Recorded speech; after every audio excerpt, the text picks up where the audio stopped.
Assalamualaikum warahmatullahi wabarakatuh. Ya, bagaimana kabarnya kalian semua? Kembali lagi dengan saya Dika Dwi Kartika. Semoga kita semua selalu dalam lindungan Allah dan juga memiliki semangat untuk terus belajar demi masa depan dan juga untuk generasi bangsa Indonesia. Ya baik, pada pertemuan kali ini, di sini saya akan membahas tentang belajar itu penting. Ya baik, sebelum saya bahas tentang kenapa sih belajar itu penting, saya juga tadi lupa memperkenalkan diri. Di sini saya sebagai guru BK di SMA Al Muslim. Ya baik, sebelumnya tentu kita ketika belajar itu harus memprioritaskan bahwa belajar itu penting untuk diri kita. Karena kalau kita tidak merasa itu penting, maka motivasi yang ada dalam proses pembelajaran atau dalam proses belajar itu akan rendah begitu ya, atau bahkan tidak semangat sehingga apa yang disampaikan baik oleh guru, motivator dan lain sebagainya itu tidak masuk ke dalam pikiran kita yang mana nanti akan kita terapkan dalam kehidupan sehari-hari. Sehingga ketika kita ingin menyangga ataupun menerima pembelajaran, kita harus memprioritaskan bahwa itu penting begitu ya. Tentunya kita juga harus melihat materi yang memang itu baik, kemudian itu juga penting berguna untuk kita. Nah, selanjutnya kita akan beralih kepada slide berikutnya. Ya, yang tadi saya katakan bahwa belajar itu erat kaitannya dengan motivasi diri kita, baik dari intern maupun ekstern begitu ya. Menurut Arden N. Franz Dance, mengatakan bahwa hal yang mendorong seseorang itu untuk belajar antara lain sebagai berikut. Yang pertama itu adanya sifat ingin tahu dan ingin menyelidiki dunia yang lebih luas. Yang tadi saya katakan bahwa ketika rasa ingin tahu kita itu tinggi, maka daya tarik kita untuk belajar itu akan lebih luas, akan mencari banyak informasi dari berbagai macam sumber sehingga kualitas belajar kita untuk memahami suatu materi itu akan menjadi lebih baik dan juga lebih bagus tentunya. Yang kedua, adanya sifat kreatif yang ada pada manusia dan keinginan untuk maju. Ya, karena belajar itu penting, penting untuk masa depan kita yang mana itu masa yang akan yang ada di depan kita sehingga kita ada keinginan untuk terus maju begitu. Nah, yang selanjutnya adanya keinginan untuk mendapatkan simpati dari orang tua, guru dan juga teman-teman. Nah, maksud simpati ini itu lebih kepada sebuah penghargaan untuk diri sendiri sehingga itu menjadikan sebuah motivasi eksternal untuk kita tetap semangat dalam belajar begitu. Kemudian selanjutnya adanya keinginan untuk memperbaiki kegagalan yang lalu dengan usaha yang baru baik dengan kooperasi maupun dengan kompetensi. Nah, jadi ketika dalam suatu proses pembelajaran itu adanya sebuah kegagalan dari apa yang kita inginkan atau apa yang kita cita-citakan, maka kita itu harus semangat untuk memperbaikinya gitu ya dengan usaha yang baru tentunya dengan semangat juga yang baru sehingga suatu kegagalan itu dapat menjadikan kita menjadi lebih dewasa dalam mengambil keputusan. Nah, kemudian yang selanjutnya adanya keinginan untuk mendapatkan rasa aman. Ya, kenapa? Karena kunci dari seseorang bisa menjalani hidupnya itu dengan belajar gitu ya, dengan mencari informasi ataupun mendapatkan informasi. Kalau misalkan kita tidak tidak mau belajar, kita masa bodoh dengan informasi yang ada sehingga kita nantinya akan menjadi manusia yang tidak berdaya begitu ya, manusia yang seakan-akan tuh paling bodoh, paling tidak tahu dengan apa sih yang sedang ada perbincangan yang hangat yang sedang dibincangkan begitu ya. Sehingga kita adanya rasa tidak aman begitu ya, karena ketika ditanya atau lain sebagainya kita tidak tahu sehingga nanti bisa berdampak pada sebuah kejahatan tentunya seperti itu. Adanya ganjaran ataupun hukuman sebagai akhir dari maaf saya ulang, adanya ganjaran ataupun hukuman sebagai akhir daripada belajar gitu ya. Jadi kalau bisa begitu ya Untuk meningkatkan motivasi belajar, kita harus memberikan sebuah yang namanya punishment ataupun juga reward gitu ya kepada diri kita. Misalkan ketika kita, dapat menuntaskan sebuah tugas-tugas, kemudian kita mendapatkan, sebuah penghargaan ataupun ranking mungkin untuk, siswa-siswi saya begitu ya yang berada di SMA Muslim. Nah, maka boleh kalian memberikan sebuah reward kepada diri kalian gitu ya untuk, dijadikan sebuah motivasi belajar. Nah, ataupun, ketika suatu hal yang gagal atau kalian itu lewat dari deadline begitu ya, kalian juga boleh membuat sebuah punishment ataupun hukuman yang mana hukuman itu, dapat mengembangkan kompetensi diri kalian juga gitu ya. Misalkan, punishment-nya itu kalian, harus membuat artikel ataupun lain sebagainya. Nah, sehingga, dari situ juga bisa apa ya, menambah informasi begitu ya dan juga mencari informasi. Jadi punishment-nya itu adalah punishment yang dapat, mengembangkan, kompetensi diri kalian juga. Nah, jadi seperti itu begitu ya kaitannya motivasi belajar dengan belajar itu penting. Ya, baik, untuk selanjutnya itu, apa sih makna dan juga tujuan belajar?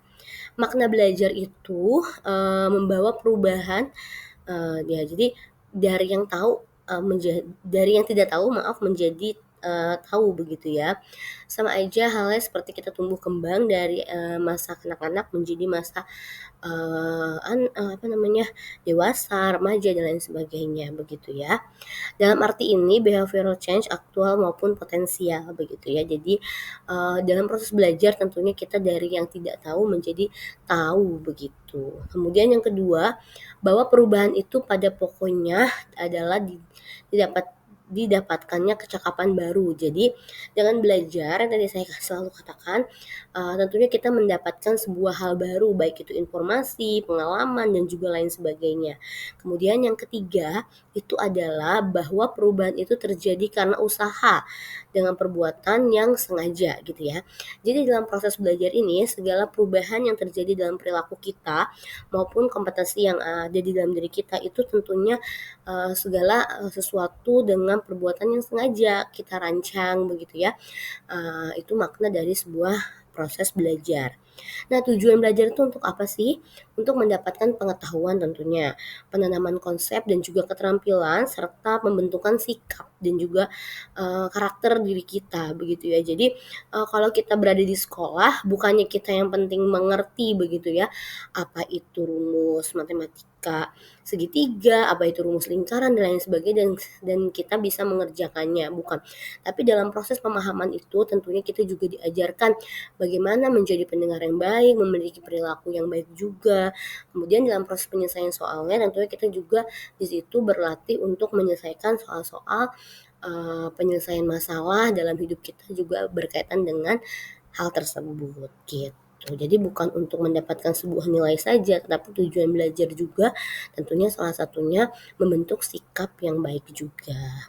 Baik itu sikap belajar maupun sikap di sosialnya. Oke, selanjutnya faktor apa saja sih yang mempengaruhi belajar? Ya, di sini tentunya ada beberapa faktor ya. Yang pertama itu ada faktor non sosial dalam belajar. Kelompok faktor ini begitu ya, ini berasal dari luar diri pelajar. Jadi boleh dikatakan terbilang jumlahnya seperti, keadaan udara gitu. Jadi dari luar diri pelajar atau dari luar diri kita begitu ya. Dalam belajar itu semuanya harus mendukung seperti keadaan udara, suhu udara, cuaca, waktu belajar seperti pagi, siang maupun malam, serta letak tempat, dalam belajar. Maka biasanya, di ruang kelas itu pencahayaan harus bagus, kemudian ventilasi udaranya juga harus sesuai, kemudian waktu belajarnya, dan juga letak tempat duduk itu biasanya banyak guru yang merolling tempat duduknya. Sehingga, semua siswa itu dapat merasakan begitu ya dari berbagai macam faktor kiranya dari tempat letak ini di mana, fokus yang sangat ia, bisa, apa namanya, mencerna pelajaran tersebut. Nah, hal seperti ini harus kita, bisa siasati begitu ya, dengan kita, apa namanya, membuat diri kita itu nyaman begitu ya dengan faktor dari luar diri kita seperti yang tadi saya katakan.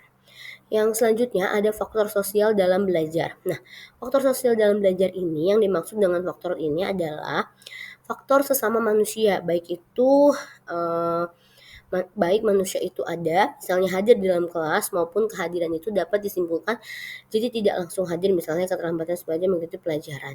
Ya baik, jadi faktor sosial dalam belajar ini misalkan ada salah satu teman kita begitu ya, yang memang itu biasanya mengganggu proses pembelajaran kita begitu. Tapi mau nggak mau, namanya kita belajar dalam lingkungan sosial, kita harus bisa mensiasatinya bagaimana kita menanggapi anak yang memang suka mengganggu kita dan lain sebagainya. Tentunya kita harus menjauhi, begitu ya, menjauhi tempat duduknya, kita agak diperjauhi, kemudian kita berikan pemahaman atau sampai kepada laporan kepada bapak ibu guru, begitu ya, yang mengajar untuk bisa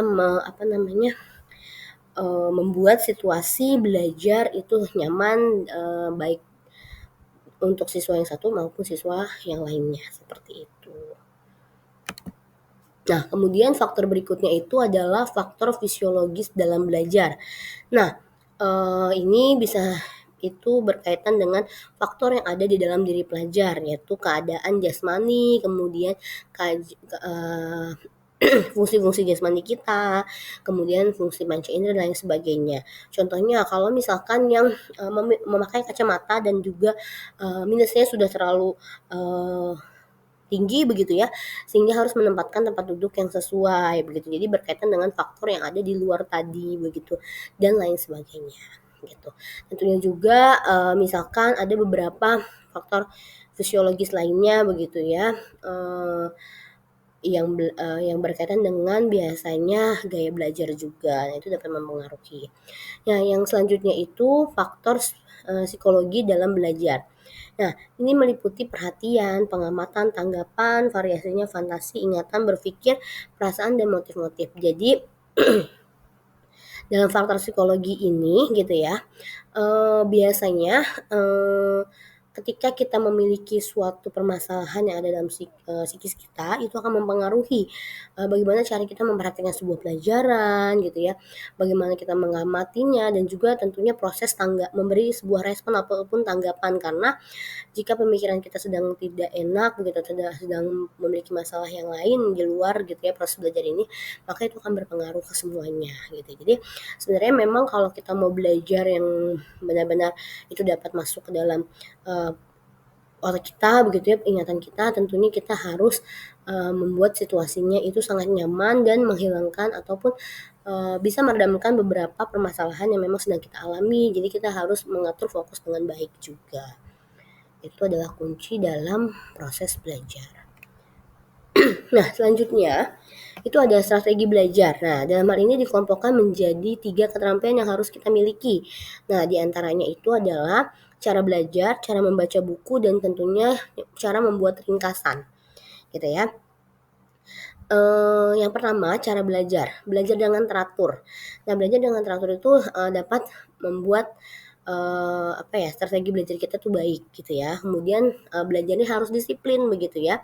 Konsisten itu juga masuk ke dalam proses cara belajar. Kemudian kita harus memiliki konsentrasi dan pengaturan waktu yang baik begitu ya, sehingga kita mampu mengatur cara belajar kita dengan baik.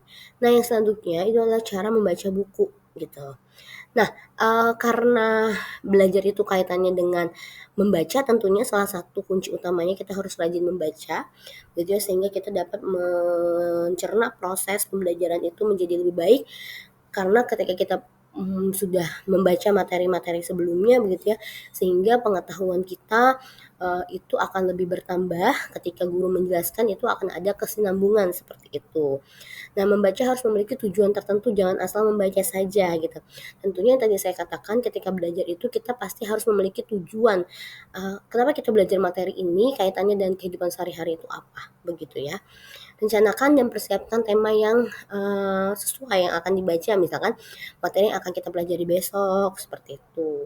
Tentunya persiapkan alat tulis begitu ya, karena biasanya ingatan kita itu akan lebih ada ngena gitu ya, terasa ketika kita menandai sebuah tulisan-tulisan penting dengan berbagai macam warna sehingga kita agak adanya rasa ingatnya tuh daya daya ingatnya tuh lebih kuat begitu ya. Tentunya gunakan lampu penerangan gitu ya untuk dapat eh, proses pembacanya itu baik gitu ya, karena kalau tidak itu akan mengganggu penglihatan mata kalian gitu.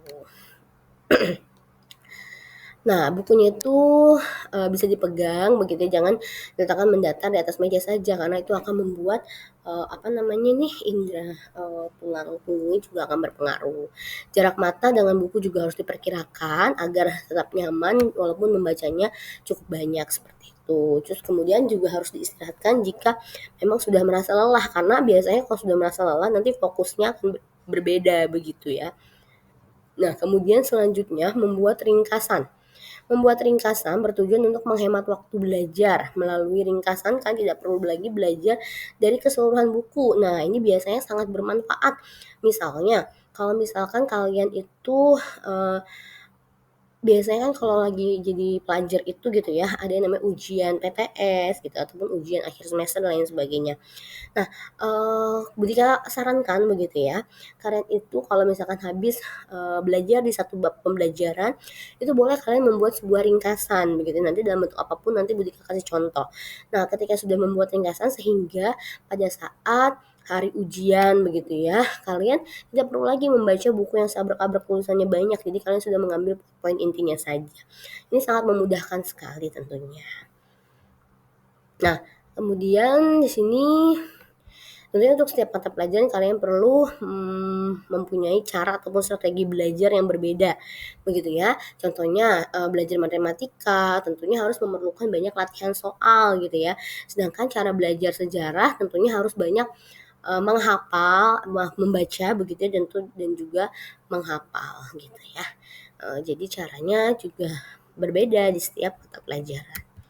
Nah, selanjutnya ini adalah contoh kreatif membuat sebuah ringkasan. Ini hanya sebuah contoh begitu ya. Yang ada di sini adalah misalkan pelajaran biologi, nanti kalian bisa modifikasi dengan kenyamanan kalian dalam membuat sebuah ringkasan tentunya. Oke, baik, mungkin sekian penyampaian materi tentang belajar itu penting dari saya. Ilmu adalah yang memberikan manfaat, bukan yang sekadar hanya dihafal. Jadi silahkan jadikan kualitas belajar, proses belajar kalian itu lebih baik lagi sehingga manfaat dan juga hal yang menjadi penting prioritas dalam belajar itu sangat membekas di dalam diri kalian dan sehingga kalian juga tentunya tidak harus mengulang ataupun menghafal, kalian juga dalam prosesnya sudah dapat mengaplikasikan dalam kehidupan sehari-hari. Sekian dari saya, kurang lebihnya mohon maaf. Terima kasih. Wassalamualaikum warahmatullahi wabarakatuh.